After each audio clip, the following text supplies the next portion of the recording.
अस्सलाम वालेकुम दोस्तों, मैं हूं साजिद महमूद ताहिर और आप देख रहे हैं चैनल वीज़ा वेज।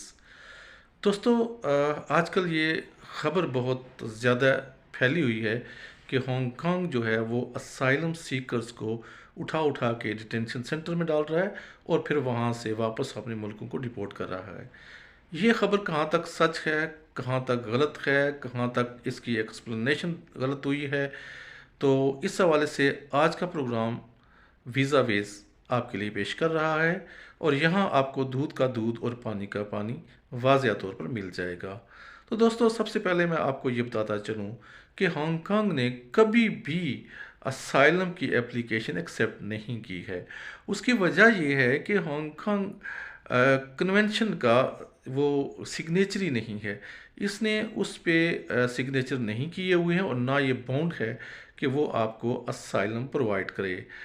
इस सिलसिला में जो एप्लीकेशंस वहाँ पे दी जा रही हैं या दी जाती हैं, वो दी जाती हैं रिफोलमेंट एप्लीकेशंस। तो वो इसलिए होती हैं कि आपको टेम्प्रेरी तौर पर वहाँ पर पनाह दी जाए अनटिल के आपके हालात दुरुस्त हो जाएं और अपने मुल्कों को वापस चले जाएं, या फिर कोई ऐसा बंदोबस्त हो जाए कि आप किसी और मुल्क में चले जाएं।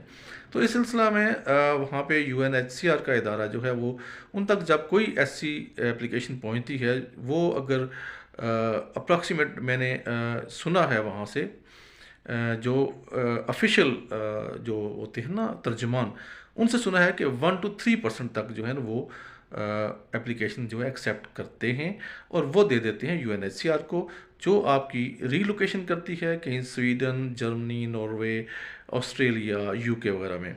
तो ये तो बात एक अलग होगी। आजकल जो खौफ फैला हुआ है, उस हवाले से मैं ये बताता चलूँ कि सबसे पहले जो वीज़ा सीकर सॉरी माजरत जो असाइलम सीकर वीज़ा लेकर जाता है, तो वीज़ा लेकर जाने वाला असाइलम सीकर वहाँ पर अप्लाई करेगा। आज मैं आपको ये भी बताऊंगा कि आप बग़ैर किसी वकील के, बग़ैर किसी जो रिप्रेजेंटेटिव के, किस तरह से आप अपना ये असाइलम अप्लाई कर सकते हैं।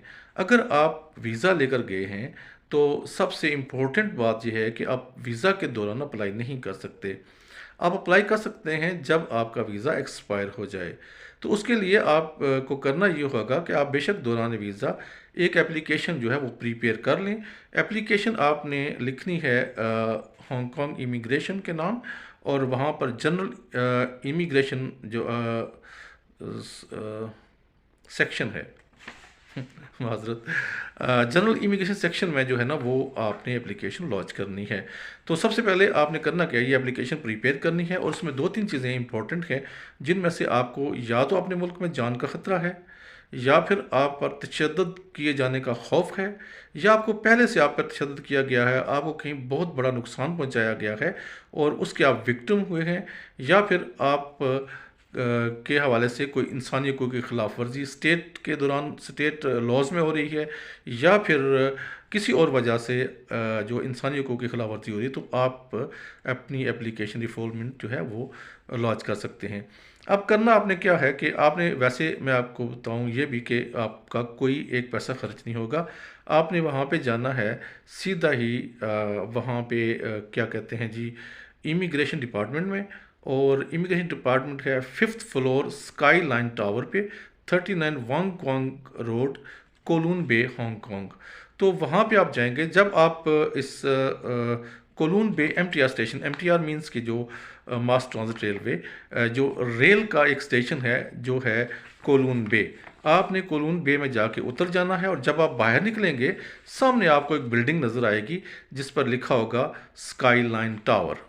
आपने स्काई लाइन टावर में चले जाना है और वहाँ पर आपने 5th फ्लोर पे जाना है। डायरेक्टली आप 5th फ्लोर पर चले जाएंगे और वहाँ जाकर आप अपनी के एप्लीकेशन जो है वो वहाँ पे जो इमिग्रेशन ऑफिसर है उसको आप देंगे। और साथ में अगर आपको कोई इंटरप्रेटर चाहिए तो आप उन्हें कहेंगे कि आप मुझको इंटरप्रेटर भी चाहिए। लेकिन मैं एक चीज़ भूल गया हूँ कि जो एप्लीकेशन आपने लिखी हुई है उसके 2 आपने फ़ोटो कापीज़ भी करा लेनी है। वहाँ जब आप देंगे तो अगर उनके पास, नॉर्मली मैं आपको बताऊं कि जहाँ तक मेरा नॉलेज है वहाँ पे पंजाबी और उर्दू के इंटरप्रेटर जो हैं हम वक्त मौजूद होते हैं और आपको ऑन स्पॉट आपका इंटरव्यू किया जा सकता है।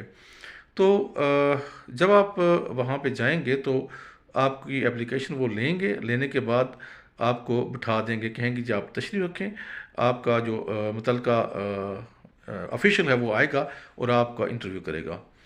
तो अगर तो वहाँ पे उनके पास आप मतलब उनके पास उस टाइम पे कोई इंटरप्रेटर मौजूद ना हुआ तो वो आपको टाइम दे देंगे।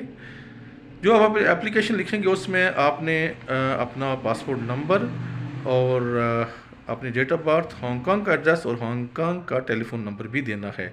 और ये याद रहे कि आपने ओरिजिनल पासपोर्ट साथ लेके जाना है। अगर आप वीज़े पे गए हुए हैं तो आप ओरिजिनल पासपोर्ट साथ लेके जाएंगे और वहाँ जाके उनको दे देंगे। अब होना उसके बाद क्या है कि जब आप कोई एप्लीकेशन वो ले लेंगे तो आप कहेंगे कि कुछ टाइम दे देंगे 3 से 6 हफ्ते का, तो आपको दोबारा से बुलाया जाएगा या फिर आपको तकरीबन सेम डे ही आपको वो डॉक्यूमेंट दे देंगे जिसमें ये लिखा होगा कि आपने हांगकांग के अंदर असाइलम जो है वो अप्लाई कर ली है। एक कार्ड होता है, एक पेपर होता है जिसके ऊपर आपकी फ़ोटो लगी होती है। हाँ, आप जब जाएं तो आप अपने साथ 2-4 फोटोग्राफ भी साथ लेके जाएं। वहाँ पे आपको अपना पासपोर्ट सरेंडर करना होगा। अगर आप पासपोर्ट सरेंडर करेंगे तो उसके बहुत सारे फ़ायदे हैं। पहला फ़ायदा तो ये है कि आपको डिटेन नहीं किया जाएगा, ठीक है ना। सबसे बड़ा खौफ ये होता है कि अगर मैंने जाके वो जो बिड़े हैं उनका छत्ते को छेड़ दिया तो वो मुझे पड़ जाएंगे। ऐसा बिल्कुल भी नहीं है। जब आप जाएंगे वहाँ पे तो वो आपकी एप्लीकेशन ले लेंगे, आपका मौक़िफ़ सुनेंगे, उसको रिकॉर्ड पे लाएंगे। ऑन स्पॉट तो फैसला वो नहीं कर सकते हैं, लेकिन मैं आपको चंद बातें बताना चाहता हूँ कि जिनकी वजह से आपको वो डिपोर्ट नहीं करेंगे। पहला ये है कि अगर आप जो है ना वीज़ा और पासपोर्ट पर आप हांगकांग में उतरे हैं तो फिर आपको कोई माइका लाल डिपोर्ट नहीं करेगा। और दूसरी सूरत यह है कि आपसे सवाल किया जाएगा कि आपको अपने मुल्क में क्या ख़तरा है, क्या वजह है। 2-4 सवालात पूछ के वो आपको बिठा लेंगे और आपको फिर ना इंटरव्यू करवाएंगे किसी जो अपने उनके ऑफिशियल्स होते हैं उनसे इंटरव्यू करवाएंगे, चाहे आप इंटरप्रेटर के ज़रिए करें या फिर आप इंग्लिश में भी इंटरव्यू दे सकते हैं। लेकिन क्या वजह है कि जो खौफ है कि डिटेन कर लेते हैं, डिटेंशन की वजूहत और हैं। डिटेंशन की पहली वजह यह है कि अगर आप बॉर्डर जंप करके गए हैं तो फिर आपको डिटेन किया जा सकता है क्योंकि आपके पास आपकी आइडेंटिटी नहीं है और इमिग्रेशन के पास कोई रिकॉर्ड नहीं है कि आप कौन हैं, कहाँ से आए हैं। हो सकता है कि आप झूठ बोल रहे हों, आप किसी एक कंट्री से आपका ताल्लुक़ हो, आप दूसरी कंट्री का नाम ले रहे हों। चूँकि हमारी फ़िज़िक्स और कलर जो है ये मैच करता है हमारे नेबरिंग कंट्री के साथ, तो उसमें से किसी का नाम भी ले सकते हैं। आपके नेबरिंग कंट्री का नाम ले सकते हैं, हमारे नेबरिंग कंट्री का नाम ले सकते हैं। तो इस पे डाउट रहता है, फिर वो आपका केस इन्वेस्टिगेशन के लिए आपके मुल्क में भेजेंगे। इस दौरान में आपको डिटेन जो है वो किया जा सकता है। और दीगर वजूहत में ये है कि अगर आपने हांगकांग के अंदर कोई जुर्म कर लिया है, आपसे कोई जुर्म सरज़द हो गया है या आप वीज़ा पर गए हैं और आप ज़्यादा अरसा और स्टे रहे हैं। मिसाल के तौर पर आप वीज़ा पर गए, एक तो ये है कि जब आप वीज़ा पे जाते हैं आपको वैसे तो 3 माह का वीज़ा मिलता है, लेकिन एंट्री जो है वो आपके पास 15 डेज़ की होती है।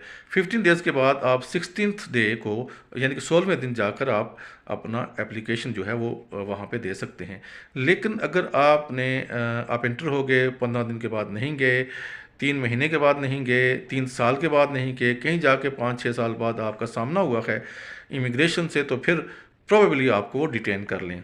तो डिटेन करने के बाद भी ज़रा आपका ट्रायल होगा, केस चलेगा, मुमकिन आपको फिर वो रिलीज़ कर दें।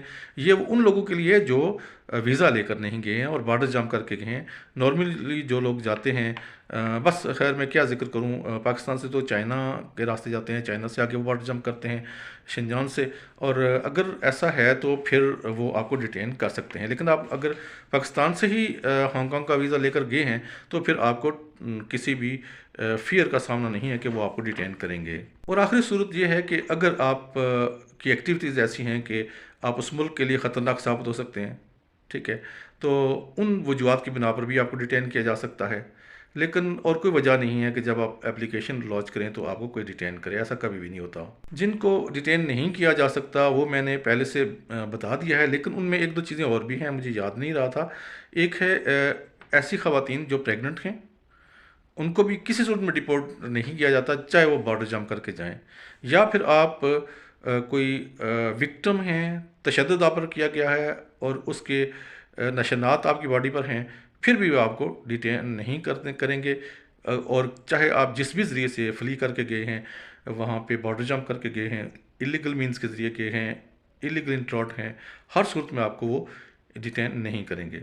जो टाइम आपको दिया गया था आपकी एप्लीकेशन ज़ेरे गौर लाने के लिए, तो वो टाइम के अंदर या उस टाइम के बाहर जो है ना, वो आपको एक जब लेटर दे दिया जाता है, चाहे ऑन स्पॉट सेम डे दिया जाए, फिर आपको जाना पड़ेगा जो बेनिफिट सर्विसेज में। वो सोशल सर्विस का अदारा कहलाता है, लेकिन उसका एग्जैक्ट नाम है इंटीग्रेटेड फैमिली सर्विस, IFSC।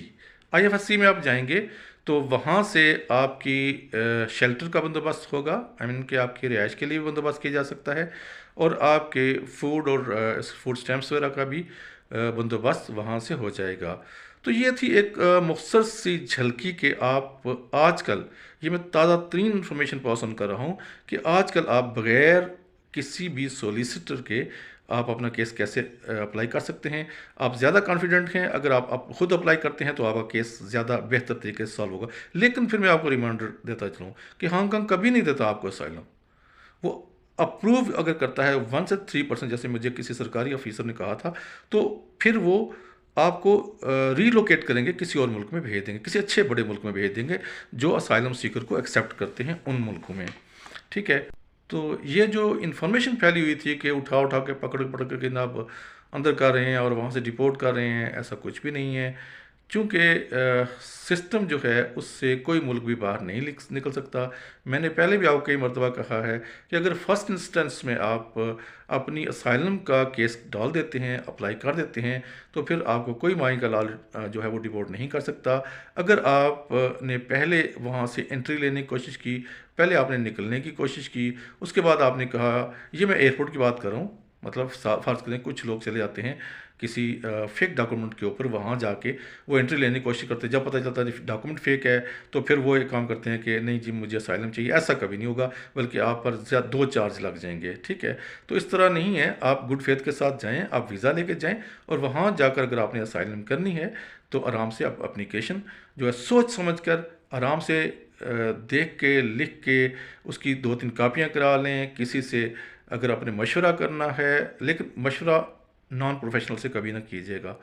कुछ चीज़ें होती हैं जो प्रोफेशनल जानता है, नॉन प्रोफेशनल नहीं जानता, वो आपको उल्टी दीवार बनाने पे मजबूर कर देगा। जो नॉन प्रोफेशनल मिस्त्री होते हैं वो कहते हैं यहाँ किचन नहीं, यहाँ होना चाहिए थे, यहाँ पे बात होना चाहिए था, और आपका सारा नक्शा का सत्यानाश कर देगा। तो इसलिए वीडियो थोड़ी तवील हो गई है, माज़रत चाहता हूँ। उम्मीद है कि आपको आज की ये इन्फॉर्मेशन पसंद आई होगी, और मैं कुछ डिटेल्स, हाँ एक और आखिरी बात ये थी कि अगर आप फिर भी चाहते हैं कि आप अकेले जाके अप्लाई ना करें, बल्कि आपके पीछे कोई शेल्टर देने वाला इदारा हो, तो कुछ इदारे ऐसे हैं जो आप से आपकी खिदमत करते हैं नो प्रॉफिट नो लॉस पर।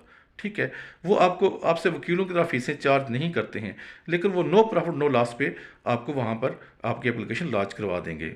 बाकी किसी गुड नेम के इदारे की डिटेल और हांगकांग के जो इदारा है इमिग्रेशन का, जो जनरल इन्वेस्टिगेशन सेक्शन है, उसका पूरा एड्रेस मैं आपको दे दूंगा, और मज़ीद कोई इन्फॉर्मेशन मुनासिब समझे तो डिस्क्रिप्शन में मैं आपको दे देता हूँ। उम्मीद है कि आपको आज की ये इन्फॉर्मेशन पसंद आई होगी। Thank you so much. अल्लाह निगहबान।